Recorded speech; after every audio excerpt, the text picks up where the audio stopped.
pagsubok o problema, sa kanya'y buong pusong umasa.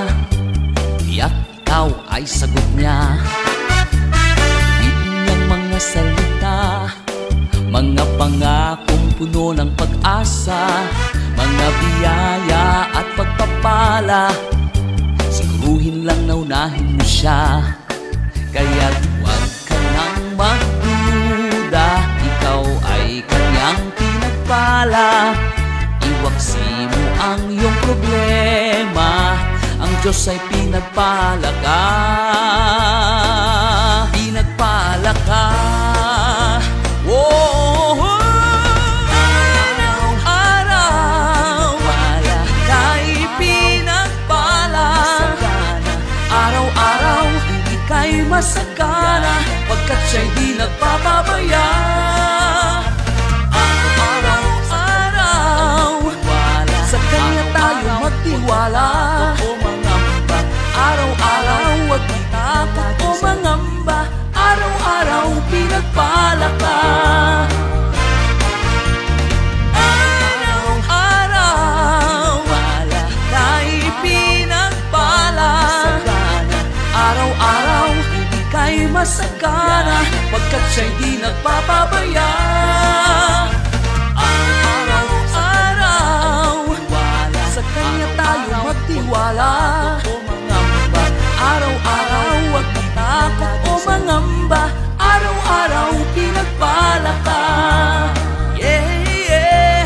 Araw-araw pinagpala ka. Woo, araw-araw pinagpala ka. Oh yes!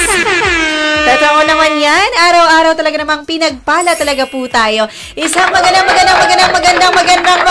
Tuesday afternoon. Magandang Baguio. Hello Philippines and hello world. Time for our program, Japriel Talk. Japriel Talk about hope, love, and faith with the one and only DJ Japriel, and of course with Pastor Earl Jan para sa usapang relationship. Magandang hapon sa lahat ng ating viewers and listeners this afternoon sa buong mundo. Yes, buong mundo talaga yan. Kasi narinig po tayo. We have our live video streaming sa Facebook. Live tayo ngayon sa Facebook, Cool 97.5. Yes. We also have it on YouTube and Twitch TV. At para naman sa ating audio streaming, we actually have sa zeno.fm/cool97. Yes, samahan niyo po kami ngayong hapon. Napakamalaman ang pag-uusapan natin ngayong afternoon sa lahat ng mga viewers and listeners natin. Ay, DJ, pwede rin sila. Pwede po kayong kumonek, pwede ho kayong mag-join sa amin through Facebook comments, like, subscribe, and share this page ng Cool 97.5. Yes. At syempre, batiin natin lahat ng mga taga Jesus is Lord Global Ministry La Union Chapter. Magandang hapon sa inyo mga kapatid. Thank you so much for your love and support as well. Sa lahat ng mga nakikinig ngayon, napaka-hot ng topic natin today, Pastor Earl. And I'm very excited to share this with you. Kasi, although hindi naman against you, ha? Or against sa lahat ng kalalakihan. Para magkakabakbakan na naman yata tayo dito, ha? Ano to? Usapang relationship tayo dahil ito na nga, trending ang issue tungkol sa Jollibee paper bag story. Nabasa ko rin yun. Nabasa mo yun, Pastor? Yeah. Okay, so kwento lang natin sa mga kabisyo natin, ka-real talk natin na hindi pa alam ang kwento na yan. So, itong si Mrs. Hindi naging maganda yung kanyang experience sa hospital, sa kanyang panganganak. So, maraming sinasabi na parang na-degrade ang kanyang pagkatao dahil sa mga ginawang practices sa mang hospital yan. So, syempre kasama na yung pagod at ang hirap na naramdaman niya dahil dun sa kanyang bagong experience, bago niyang panganganak. Nung sinabi niya to sa kanyang asawa, ang sabi lang na asawa niya, hayaan mo na, tapos na. Wow. Ganun lang. Tapos, dumating itong si Mr. isang araw, ayun, or habang nagbabantay sa ospital, dumating itong si Mr. Eto na, yung may dala siyang Jollibee at akala ni Mrs. para sa kanya yon. Syempre, parang reward dun sa asawa, di ba? Pero ito yung pinaka maraming nasaktan, no? Ang pinaka masakit doon sabi ni Mr. sa kanya lang daw 'yon. Wow. Kasi, napagod din naman daw siyang nagbantay, nagpuyat para kay Mrs. So, yung pagkain na lang sa ospital yung kainin ng kanyang Mrs. So, yun yung story. So, maraming opinion, maraming reaksyon tayong nakita, no, sa Facebook. At isa na rin yung talagang maraming opinion na sinasabi sa mga kababaihan. Both judgment and comment. Oo, maraming opinion. Isa na rito yung choose your partner wisely. Oo, diba? But, to be fair naman dun sa lalaki, baka hindi natin alam Oo, kasi hindi naman natin alam yung kabuuan. The side of the story lang yung napakinggan. Yeah. 'Di ba? So, tignan natin, no? Since andyan naman na tayo, napili mo na siya, wala ka nang magagawa. Nagpakasal na kayo. So, ito na yung pag-uusapan natin ngayon, Pastor Earl. No? Ano-ano nga ba yung mga bagay na nagpapakita ng hindi pagpapahalaga sa mga partner natin? In general, spouse. Yeah, women spouse, and wife and husband. Wife and husband. Yes. Actually, very common to, yung nararamdaman natin sa mga partners natin, sa mga asawa natin, yung unvalued tayo. Hindi tayo napapahalagahan. Kasi parang nasanay tayo nung ligawan moment na talagang lahat ng gusto mo, lahat ng nasa isip mo, lahat ng possible na pwede mong hingiin, natutugunan, napapakinggan ka. Or ginagawa talaga nila lahat. Kukunin daw ang buwan para sa kanila. At least hindi mo naman nasabi sa akin. Parang ako yun Pero, hindi naman, so, both ways naman. Corrected by. During the time, habang tumatagal, and I believe experts would agree na habang tumatagal kasi sa pagsasama, lalo na iisang bahay na kayo nakatira, nagiging common kayo sa isa't isa. Yes, at totoo yan. Kahit sa pag-aaral, sinasabi ng pag-aaral na delikado kapag nakaramdam na tayo ng comfortability masyado sa isa't isa. Kumpiyansa. Masyado na tayo. Kahit sa aspeto yun, sa company, sa pamilya, sa church, everywhere, kapag nakaramdam na tayo ng masyadong komportable sa isa't isa, minsan nawawala na yung respect, nawawala na yung value natin sa isa't isa, at doon nagsisimula yung mga pangit na situation ng relationship. At saka yung sweetness, lalo na sa mag-asawa, since relationship yung ating pinag-uusapan. Yes. Sa dami ng responsibilidad, sa tagal nyo na nagsasama, diba, everyday mo na siyang nakikita. Nakakain na ng responsibility, nakakain na ng kasi baka kinakain ng mga responsibilities. Corrected by. So, eto na nga. Ano nga ba? Para alam ng mga sambayan ng Pilipinong palalakihan at ng mga kababaihan, to be fair, yung mga bagay na nafe-feel ng asawa natin na hindi na pala ako binavalue kapag ganito yung mga actions, mga ways, both sinasadya man o hindi, na nagpapakita sa partners natin o sa ating mga spouse na hindi na sila napapahalagahan natin. Kailangan maging sensitive din tayo dun sa part na yun. Magiging balance tayo ngayon, DJ. Yes, correct. Side ng babae, tapos side ng lalaki. Yes, side ni Mrs., side ni Mr. I will be in behalf of all the men of Baguio City and the world. Kung ano yung mga bagay na ginagawa ng mga kababaihan. Yes, kababaihan. And to be fair, ganun din naman. Yes, both ways. Yes. So, eto na para sa iyo ba, bilang isang babae, of course tayo were in 6 years. Ayan, hindi niya na alam. Number one, yes. Alamin ang anniversary. Ano para sa iyo bilang isang babae, ano ang mga actions na siguro hindi naman necessarily mula sa ating experience, pero as a women, in general, and I believe the listeners and viewers natin makakarelate sila. Ano ang ginagawa ng lalaki na nakakapagparamdam sa inyo na unvalued kayo? At pati sa mga kalalakihan, pwede nyo pong i-comment yan habang kami nagdi-discuss dito. Mamaya babasahin natin yan. Kung ano yung pakiramdam na nafe-feel ninyo or yung mga bagay na ginagawa sa inyo, nafe-feel nyo unvalued na kayo. Bilang isang Mrs., bilang isang Mr. I-comment nyo po yan. Mamaya babasahin natin. How about you? Okay, personally. Or as general, bilang isang babae. Kasi baka mamaya mapahamak tayo dito. Matira kita dito. Wala na. Hindi naman. Okay, number 1, I think most women most women mafe-feel na nila na unvalued na sila kapag nai-ignore or dismiss ang kanilang emotions. Since women are designed to be emotional and full of moods and mood swings and very, very emotional and vocal. So, pakiramdam nila kapag sinishare nila yung nararamdaman nila, Tapos, ang treatment lang ng mister okay na yan. Iyaan mo na yan. Di ba yung gano'n? Change topic ka agad. Oo, kaya naman yung hindi talaga siya pinakikinggan. Nagsa-cellphone lang. Naku, patay na. Diba? So, yun yung mga bagay na pakiramdam niya ay hindi niya pinapahalagahan yung aking emosyon. Parang baliwala. Ang tingin lang sa kanya, tingin ng mga tingin lang is nagdadrama lang siya. 'Di ba? But as women, kasi lalo na kapag marami kang hormonal changes. Alam niyo, na-realize ko lang to kasi nung nag-asawa ko, doon dumami yung hormonal change. 'Di ba? Kasi syempre, ayan, pagiging babae mo, yung menstruation pa lang, may emotions ka na diyan, may hormonal change na diyan. Tapos kapag nabuntis ka, hormonal change na naman. Pagkatapos mo na namang mga hormonal change na naman. Hindi natatapos. Oo, dahil gusto mong mag-control ng birth or merong family planning, may pills, injection, etc.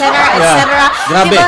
Yes. Grabe rin yung side effect nun sa babae. Ang dami, kahit nga gamot lang yung inumin ng babae, ang daming so kapag hindi natin talaga pinakinggan yung nararamdaman nila, no, yung simpleng tapik sa back nila, alam mo yon, yung simpleng ngingitian mo lang sila ganyan. So pakiramdam nila parang dun sila nadidevalue. Yun yung number 1 sa babae. Oy, agree ba kayo? Baka nakarelate yung mga viewers and listeners baka nag-agree kayo dyan. Pwede nyo kaming i-message. And totoo yun, no, in behalf of all the men na nakikinig, hindi naman lahat. Pero mostly, because of our personality, pag mga cases ng pag-uusap, mas madalas tahimik kami. Men tend to be silent pagdating sa mga usapan. Kahit nga pag harap-harapin mo yung mga lalaki na magkakasama, malibang may alak na kaharap, doon lang medyo maingay Pero kapag yung mga lalaki pinagsama-sama mo ng basta, hindi masyadong maingay na katulad ninyo. Pero nadadala natin yun in relationship na it is unhealthy because yung partner mo, especially women, is emotional being sila. Created as emotional being na mas receptive sila sa mga emotions and mga circumstances na dapat aware ang mga kalalakihan. So, very emotional ang mga babae at hindi natin po pwedeng i-invalidate. Ako, hindi ko exam yung sarili ko. Yes. Kasi, din naman in the first years natin talaga, ay meron ako talagang yung parang nai-invalidate yung emotions mo. Pero, thank you Lord because we are open to each other. Yes. Ino-open mo sa akin na pag-uusapan natin. Tapos, nagpabigat na siyempre as a pastor. Corrected ba? I need to be an example kahit hindi perfecto. Kasi pero ina-advise mo siya kaya sa parang, tao. sige, kailangan ko maintindihan yung pero part alam mo, yun. kidding aside, sabi ko nga sa'yo, nung narinig namin tong Jollibee paper bag story, sabi ko sa kanya, naku, pag ako yan, aagawin ko talaga yung Jollibee na yun. Bakit ako magpo-post? Bakit ako magsa-silent treatment sa'yo? Hindi, aagawin ko talaga siya. Hindi, nung nabasa ko yun, napaisip kagad ako Sabi ko, ganito ba akong klase siguro ng lalaki? But hindi naman. again, we're not going to judge yung both sides nila. So, hindi natin alam yung totoong story. Corrected by. Pero that's number 1. Yeah, para sa mga lalaki. Ito naman, para sa lalaki. Ano yung paglaban ang mga... Pinaka. Okay, ito na mga mister. Ano yung feeling mo na di-devalue ka? Madalas, siyempre sa mga circumstances ng buhay, ang babae mas vocal kayo So, sometimes yung pagiging vocal ninyo, ang nadidisrespect kami in a way na laging kinokorek kami bilang isang lalaki. O laging kini-question. Meron tawag dyan, nagging. Feeling mo na nanag ka. Baka yun na yung tawag doon. Kunyari nilang hindi ko alam yung tawag. Pero, para bang lagi kaming kinokorek, lagi kaming kini-question, mali yan, dapat ganito kasi, dapat ganyan. Yung feeling nila wala ka ng sariling posisyon and disposition. And as a leader, parang leader sa bahay, parang nawawalan kami ng position to lead the family. Kasi nga parang sa amin, feeling namin, wala kaming kwenta. Parang lagi na lang mali yung ginagawa namin kasi you're there correcting as always and kini-question. Disclaimer, kailangan pa rin naman makorek yung mga men, yung mga asawang lalaki. Kasi you're not all knowing. Yeah, but frequent correction and frequent na pagku-question sa lalaki sa mga ginagawa ng isang husband nakakapagparamdam sa amin na unvalued kami. I think wala it's kaming more kwenta. of the tone of the voice and the right words to say. Oo. 'Di ba? Kasi you can always correct the person, pero it's a matter of how you say it. Yeah. 'Di ba? Para ito kasi natutunan ko sa kanya to kasi kahit gaanong kadaldal ko at katalak ko talaga, hindi niya pakikinggan, feeling niya ingay lang. Tamang motibo. You agree? Tamang paraan. Oo. Kailangan tama yung motibo mo na mag-correct, pero hahanapan mo na magandang paraan. Oo. Pero yung tamang motibo, tamang paraan, nag-i-start yun sa tamang attitude ng mga women. Na, anong tamang attitude? That let your husband lead. And let your husband do. Kahit paminsan pumapalya, hayaan mo lang. So, anyway, mamaya mapag-uusapan natin yung yan. Practical ways. Yes, sa mga kalalakihan, I know some of men will agree here. Most of the men will agree na pag lagi nyo kaming dinadaldalan, kine-question at parang pakiramdam namin wala kaming kwenta. Or walang ginawang tama. Yeah, lalo na sa mga time na wala kaming ma-provide temporarily. Pag wala kang pinoprovide bilang isang lalaki na in the long run, mali na talaga yon. Pero in a temporal way na hindi kami makapag-provide o maliit, natanggal kami sa trabaho, tapos parang ganito ba? Yeah. Ganyan. Parang ganyan. Oo, parang sa bahay, parang feeling namin wala kaming kwenta. Yes. Di kaya naman, hindi kami mahalaga sa inyo kasi yung situation natin ngayon, yung women empowerment, corrected ba? Masyadong nagiging extreme na kaya ko yung ginagawa mo kahit wala ka. So, inaalisan mo ng value and ng position yung lalaki, yung husband. Okay. So, alam nyo na, mga misis, number 1, kailangan wag naman tayong masyadong maging critic sa asawa. Wag araw-arawin yung critic at pagkukwestiyon. Gawin mo muna siyang every other day. At mahalaga yung pag-uusap na maayos. Yes, totoo. Sabi nga natin, mamaya pag-uusapan natin yan, the right way and the right words to say then. I think meron sa mga babae, ano pa ang possible na mga nagagawa namin in general na mga lalaki na nagpapakita sa inyo. So kanina is yung hindi nyo na-value or napapansin ang kanilang mga emosyon, ang aming mga emosyon. Number 2 naman, I think yung lack of appreciation for daily efforts. Lack of appreciation. Yung I think it's a matter of lahat naman, both sides. Kapag hindi mo talaga na-appreciate ang isang tao sa ginagawa niya yung kanyang effort, feeling niya talaga hindi siya valuable sa'yo. 'Di ba? So for example, sa lahat ng mga nasa bahay, na mga nanay natin, mga work from home, mga full-time moms lalo talaga. na yung mga nasa bahay na mga babae. Napakahirap ng sitwasyon ng pagiging full-time mom. Yeah. 'Di ba? So, kailangan ina-appreciate din naman natin yung effort na, uy, nagluto. 'Di ba? Uy, nag-alaga ng bata. Samantalang samantalang yung nung nagliligawan pa lang, hindi pa kinakasal, hindi pa nagsasama sa isang bahay. Panay ang puri. Ang ganda-ganda mo naman. Ang sexy-sexy mo. Ang puti-puti mo naman. Ngayon, ang sasabihin mo, ang baho naman nito. Para mukha ka ng losyang. Alam mo, sabi ko nga, lack of appreciation yan. Kung paano nyo gustong makita yung asawa ninyo, dapat ganun nyo yung sasabihin. Meron ako natutunan. Diba? Alam mo yung natutunan ko dyan is your wife is the reflection of how you treat her. Tingin nga, feeling ko naman maganda ako, so okay naman. Your wife is the reflection of how you treat her. Pag mas maganda yung treatment mo sa kanya, mas gumaganda siya. Not only in the clothing na sinusuot niya, pati sa kung paano siya magdala ng sarili niya. At kapag hindi mo ginagawa yun bilang isang mister, kasi ikaw yung pinaka, number 1 validation na parang mas na, kahit anong sabihin ng ibang tao sa paligid niya, uy, ang ganda mo, ang sexy mo. Hindi niya talaga mabavalue yun. Ang mabavalue niya yung sinasabi ng asawa niya. Tama. Diba? So, tayong mga kalalakihan, kayo pong mga kalalakihan, i-practice natin yung positive words sa ating mga asawa. And treat her right. Also, treat her right. Mamaya pag-uusapan natin. Pero at least i-appreciate mo naman yung, lalo na sa mga working moms, I really appreciate them kasi, alam nyo, ang hirap ng trabaho nilang mag-switch sila ng nagtatrabaho sila, tapos pagdating ng bahay, corporate, pagdating ng bahay, magluluto, maglalaba and everything. At least yung nakaluto man lang sila or kahit papano nagluto kahit hindi ganun kasarap. 'Di ba? May standard at least, uy, ang sarap ng luto mo, pero dagdagan natin ng asin, ganon, 'di ba? Hindi, ako personally, bilang isang lalaki, naranasan ko yan personally. Yes. Thank God kasi natuturuan naman tayo ng Panginoon sa araw-araw na syempre nung magkasama na tayo sa bahay, medyo yung comfortability. Yes. At saka nakita mo nakita mo talaga hindi lahat ng babae is yung talagang magiging ano tawag dito, motherly for you. Parang hindi mo inasawa yung nanay mo, 'di ba? Kasi may mga ibang anak dito talagang yung mga mister in-expect nila. In-expect nila na kagaya ng pag-aalaga ng nanay nila. Pero hindi yun yung nakukuha nila. Yung kailangan mo palang maglaba, pasensya ka na. Diba? Yung mga ganong bagay, yun, diba? Kailangan pala rin magluto, maghugas. Kasi hindi naman siya gender roles issue, kundi talagang teamwork. And diba? appreciation is not only... Bumalik ako sa appreciation. Appreciation is not only the words, but appreciation is also the way how you do it. Kung anong ginagawa mo. Halimbawa, naguhugas ng plato, yung simple man lang tulungan mo or and any other way, maraming ways and actions to appreciate. Kasi noon, sabi mo nga, 'di ba, before parang dati magkano lang naman ang bulaklak, kahit isang piraso lang ibigay mo sa asawa mo. 'Di ba?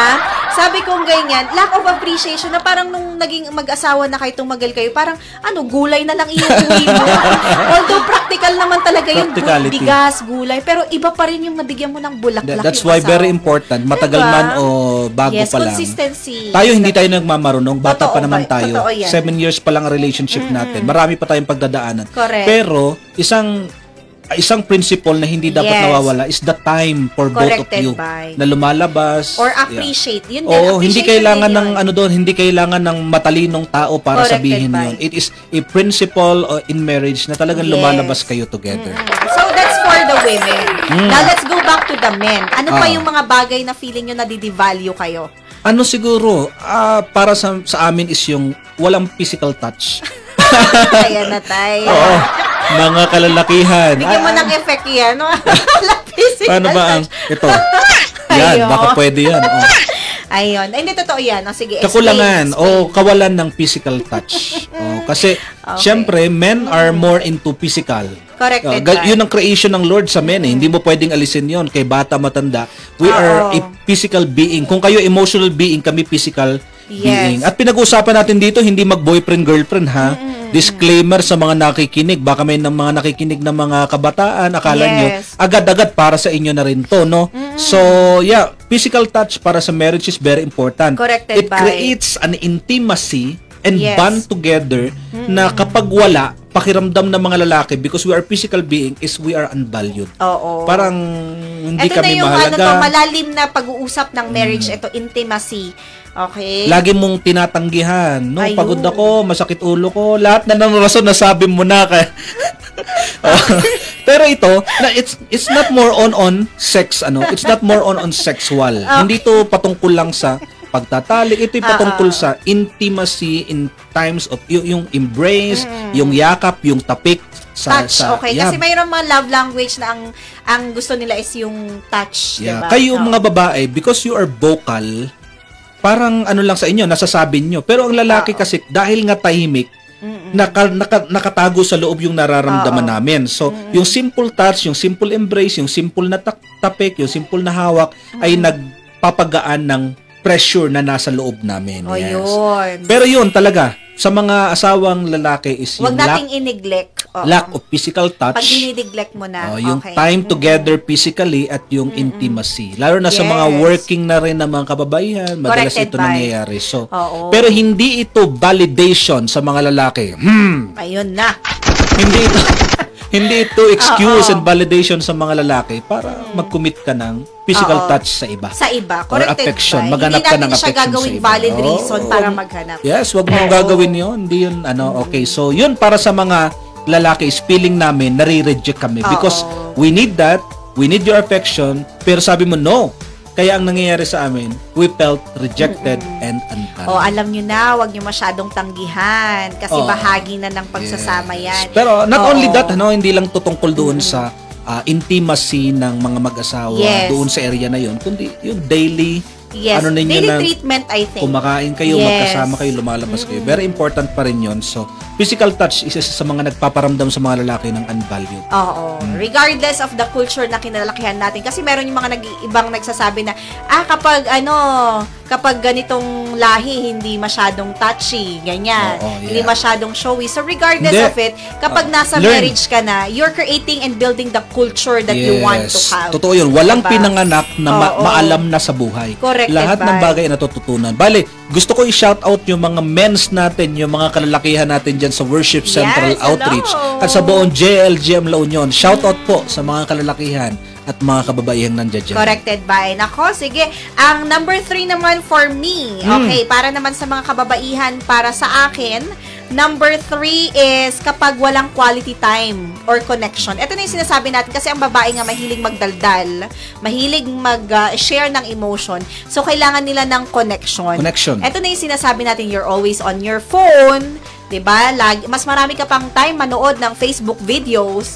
'Di ba? O kaya kapag trabaho ka ng trabaho, understandable naman 'yan. But again, hindi 'yan ang buhay mo, 'di ba? So kapag gano'n na hindi mo binibigyan talaga ng quality time ang asawa mo, kahit pa may mga anak na kayo, hindi rason ng mga anak para mawalan ng quality time. 'Yun ang nagiging problema natin. Yes. Dahil dumadami.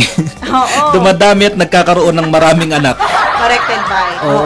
Nagireklamo ko rin yan noon Because nung dumating yung anak natin, feeling ko, yung attention mo nasa kanya na lang. And we are starting in our marriage. Pero later on, naintindihan ko that there is a time for everything. Yun, nangangailangan siya ng attention. Di sana, hindi ka na lang nag-anak. Corrected diba? Dahil ang seek mo lang pala ay yung self mo. Corrected. So, marriage is not about yourself. Marriage is also about family. Family building. Bilang asawang lalaki, bilang isang asawang babae, it's not always about us. Hindi lang laging sa'yo iikot. Pag gusto mo, pag ayaw mo, no? Not like that. Pero, so, yeah. Kailangan may connection. May connection talaga tayo. Alright. Ayun, ang sarap ng usapan natin. Kaya naman, dahil masarap ang ating usapan, ito na ang bigay at hatid ng Cool 97.5. Mamimigay po tayo ng t-shirt! Kanino kaya? At raffle coupon at 2 gift voucher ng JM Aesthetic Spa. Wow! Thank you so much, JM Aesthetic Spa. So, these t-shirts and raffle coupon, magagamit nyo po yan sa ating event para sa ating mga Mother's Month celebration. May 31 na po sa darating ng Sabado. Okay, next Saturday, no? Ang ating event sa Anchor Wheel. So, ayan. So, ang gagawin nyo lamang po, i-comment nyo lang yung inyong reaksyon sa ating pinag-uusapan. At kapag nag-comment kayo, makikita namin mamaya yan, i-announce namin ang inyong mga pangalan. Meron ka ng t-shirt, meron ka pang raffle ticket na posible kang manalo ng iba't ibang pa-prizes natin sa May 31. So, abangan nyo po yan. So, ayun. Mamaya, babatiin natin yung mga iba nating na listeners. Yes. Ayun. So, makinig po kayo dahil magla-live po ulit kami 2:30 naman for practical ways naman. Wow. Practical ways. How to value your spouse. How to value your spouse. At doon namin i-announce kung sino ang mga nanalo. Nanalo ng t-shirt and raffle tickets. Join us. Comment po kayo. Ayun. Batiin ko lang yung mga taga-Palawan ngayon. Si Papa Noel na nanonood sa Palawan.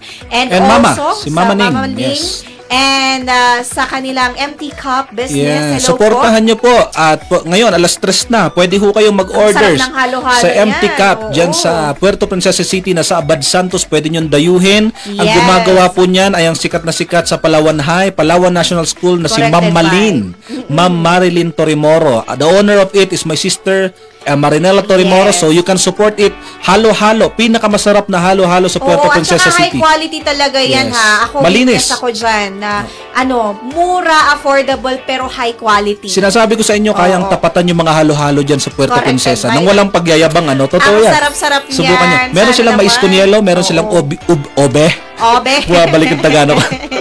Obi cheese. And halo-halo na hindi tinipid. Actually, bigyan ko kayo ng isang trivia, yung ice niyan, nakahalo na yung gatas. Hindi siya separate na nilalagay pa lang. Ito, nanunuot na talaga. Yan. So, paki-deliver na lang po sa Baguio City. Paki-deliver na lang po at abangan po namin yan. Napakasarap na yan. Picture pa lang, nabubusog ka na, tatatakam ka na. So, anyway, tuloy-tuloy lang po ang ating masarap na kwentuhan with me, DJ Jepril, of course, with Pastor Earl. Usapang relationship tayo. Usapang paper bag. Jollibee paper bag story pa rin tayo mamaya. So, abangan nyo po yan. Dito lang yan sa nag-iisang Cool 97.5, your maximum Christian music authority. Hey Baguio, craving something good today? Something cheesy, meaty, saucy, and downright delicious? Then head over to Anchor Wheel.